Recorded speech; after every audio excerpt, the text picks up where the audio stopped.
Pessoal, para quem não me conhece ainda, esse aqui é meu canal. Meu nome é Jaqueline Silva, tenho 12 anos e hoje eu vim trazer para vocês um slime com 3 ingredientes. Então, você vai precisar de uma colher, tá um pouco melada porque eu já fiz uma,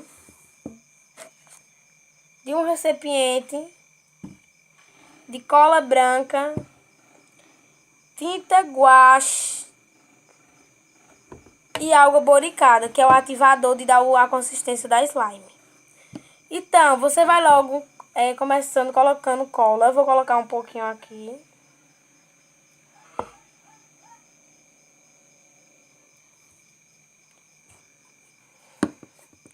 Então, antes de começar, eu já fiz uma, ó, e deu certo. Ó. Eu já fiz uma. Aí você vai colocar a tinta guache. Vou colocar só um pouquinho porque eu fiz uma.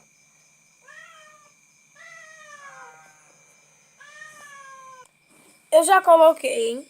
Agora nós vamos mexer.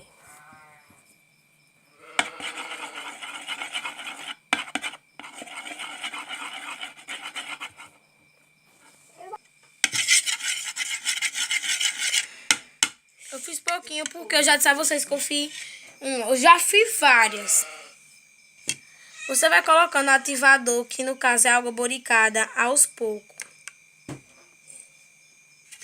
E vai mexer. Minha mãe no começo achou que isso era nojento, quando ela vinha no YouTube. Mas depois que eu fiz e dei uma a ela, ela se apaixonou, não largou da slime. Então, depois eu vou gravar um vídeo pra vocês, eu vou prometer isso. Amanhã eu gravo e posto. Eu ensino minha mãe a fazer slime. Então, agora você só é desgrudar. Já pode colocar a mão. Então, pessoal, deu certo, ó. Eu fui pequenininha, vocês viram, porque eu já tinha feito uma. Ó, eu vou pegar a outra. Ó, gente, a outra. Essa aqui foi a que eu fiz agora. Não tá remédio, não pega, Gabriel, olha. Ela faz trick. Grife, parece. Me esqueci o nome. É super macia. Mas isso só funciona só se você comprar esse ingrediente que eu disse. Se você comprar corante, não funciona. Eu recomendo esse.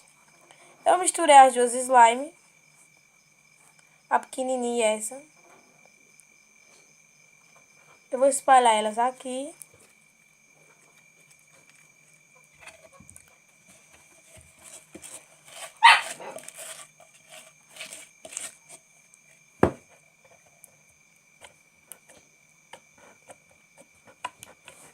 Peraí.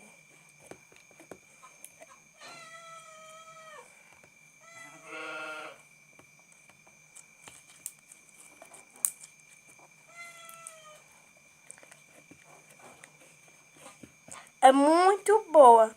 Então, se você gostou do vídeo, deixe o seu joinha, se inscreva no meu canal, ative o sininho da notificação e deixe algum comentário aí embaixo que eu leio e respondo vocês. Para trazer mais vídeo para vocês. Então foi isso, beijo.